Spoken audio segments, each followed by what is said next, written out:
Breaking news, DPD LSMJ Mas, Langkat berbincang siang bersama tokoh masyarakat Desa Jaring Halus. Edukasi tentang pemerintahan desa dan pengelolaan anggaran desa di sana, DPD LSMJ Mas Langkat, News. Dan pada kesempatan hari ini, dalam tema bincang-bincang sambil ngopi bersama tim, hari ini jumpanya di Stabat, tepatnya di depan kantor Dinas Perikanan. Kenapa mengambil tema di depan kantor Dinas Perikanan?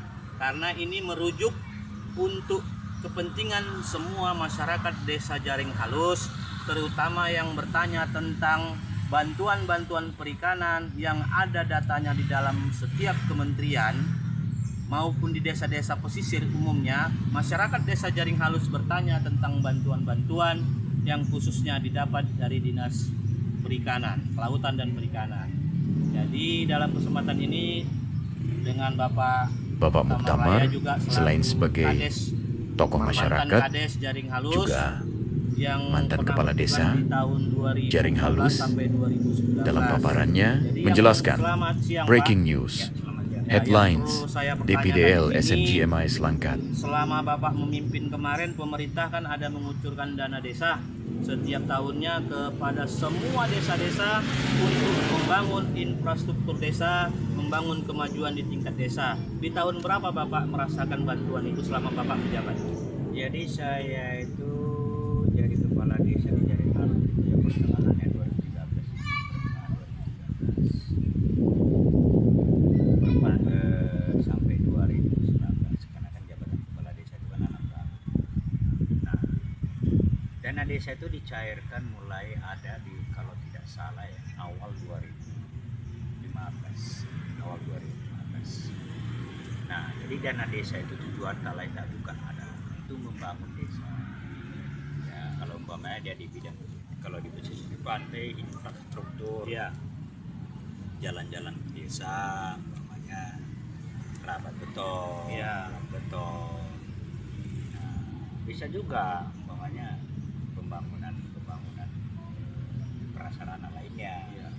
Kalau di darat umpamanya lah di Kecamatan Sanggang ini ada beberapa desa pesisir ya, termasuk Pulau Besar.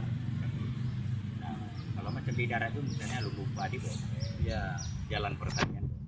Jadi Pak, selama Bapak menjabat dengan anggaran dana desa itu pernah nggak Bapak buat pembangunan untuk jalan infrastruktur Bapak beton misalnya, tentang jembatan yang Bapak buat untuk alokasi seluruh masyarakat Desa Jaring Halus? Perlu diketahui ada dua sumber dana. Ya, pertama-tama dulu yaitu dana desa, dan yang kedua adalah ADD, anggaran dana desa. Alokasi dana desa. Yang sumber dananya itu adalah dari Kabupaten. Jadi perlu dipahami, masyarakat banyak salah paham loh. Siap. Mereka hanya menyebutkan DD. Yang 1M padahal dana kabupaten itu lumayan juga besarnya. Iya betul. Hampir balik nggak balik ya Pak ya? Balik tak balik juga, kan gitu. Jadi ada dua sumber dana desa itu.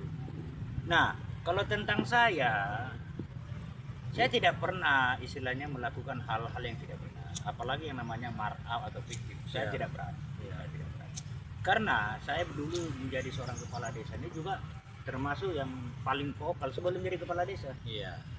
Jadi saya buktikan, saya tunjukkan gimana cara pemimpin yang benar. Iya. Oh, apakah saya sudah benar kali? Tidak juga. Tapi kalau menurut persepsi saya pribadi, ini bukan karena saya berteman sama Bapak gitu, tidak.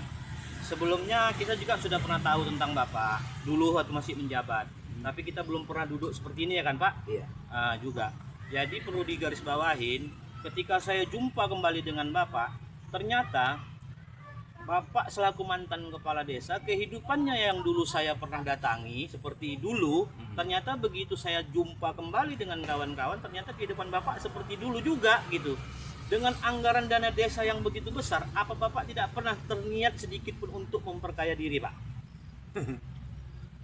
Karena bukan rahasia umum lagi ya Pak ya, untuk kepala desa yang di atas tahun 2020 sampai sekarang ini, dari yang hartanya cuma 1 bisa menjadi 5. Apa Bapak tidak niat untuk korupsi?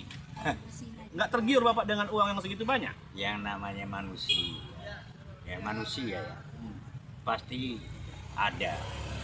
Tapi saya takut melakukan itu dalam diri saya dan Iya.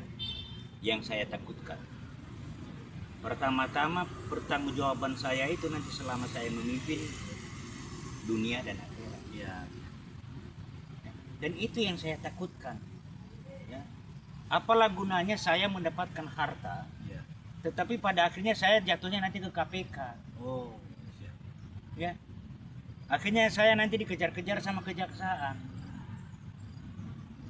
Duit banyak, tidur tadinya sama aja. Iya, iya, iya. Ya. Lalu apakah saya udah jujur kali? Enggak. Iya. Biasalah kalau percikan-percikan air hujan itu biasalah. Iya. Kan begitu. Saya ingat dulu pepatah guru saya, Iya. guru spiritual. Pak Tamar, kalau mau jadi seorang pemimpin tuh berlakulah seperti ukiran yang di rumah Bapak. Apa itu, Pak? Aku bilang.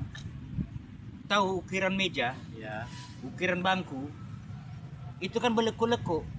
Sehingga tamu yang datang, cantik kali ya ukiran meja Bapak nih, cantik kali ya ukiran bangku Bapak nih. Kalau lempang bagus, tetapi tahu bendera deh. Bendera tahu tiang bendera tadi. Tiang bendera itu lempang kata dia. Tetapi cuma sekali-sekali aja dihormati. Selesai mereka menghormat, yang lain semua bubar. Iya, iya, iya. Paham kan? Paham. Berarti dalam artian ketika masih menjabat kita semua orang hormat. Ketika kita sudah tidak menjabat, orang pun akan lalu lalang. Siap. Jadi berlakulah seperti bangku di rumah Pak Tamar kata dia. Agar apa? Kalau mau dipuji, tapi kalau terlalu lempang kata dia, pasti akan celaka. Bengkok kali juga tak bagus, patah. Iya. Nah, jadi kan rata-rata sekarang ini kan banyak terlalu bengkok dan Oke. terlalu hakap. Satu lagi pertanyaan kami, Pak. Hmm. Tentang program Bapak dulu di tahun 2019 sebelum berakhir masa jabatan. Di sini ada rangkuman dari narasumber kami juga yang mengatakan program kerja Bapak Muktamar Laya dulu memberikan air bersih ke setiap rumah-rumah dalam artian meteran-meteran. Apakah itu dikutip biaya, Pak? Tidak sama sekali. Bapak menggunakan anggaran dari mana? Ya anggaran dana desa itu. Dan itu sekarang masih ada loh, Pak, buat Ya. mereka. Itu program KAP apa itu? Iya. Karena di situ kan di dalam ADD itu kan boleh dipergunakan untuk masyarakat dalam apa? Dalam menuntaskan ekonomi masyarakat, dalam meningkatkan ekonomi masyarakat. Iya. Jadi kalau umpamanya Pak Doni ada Iya. duit 1.200.000, Iya.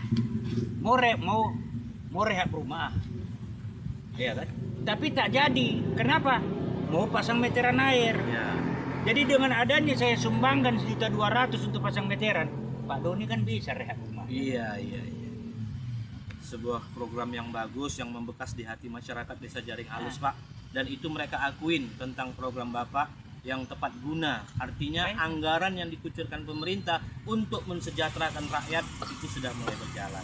Dan satu lagi, Pak, terakhir pertanyaan kami, tahun 2019 banyak program-program jalan rehab jembatan, pengerasan jalan usaha nelayan yang Bapak laporkan, dan itu sudah hampir 90%, Pak.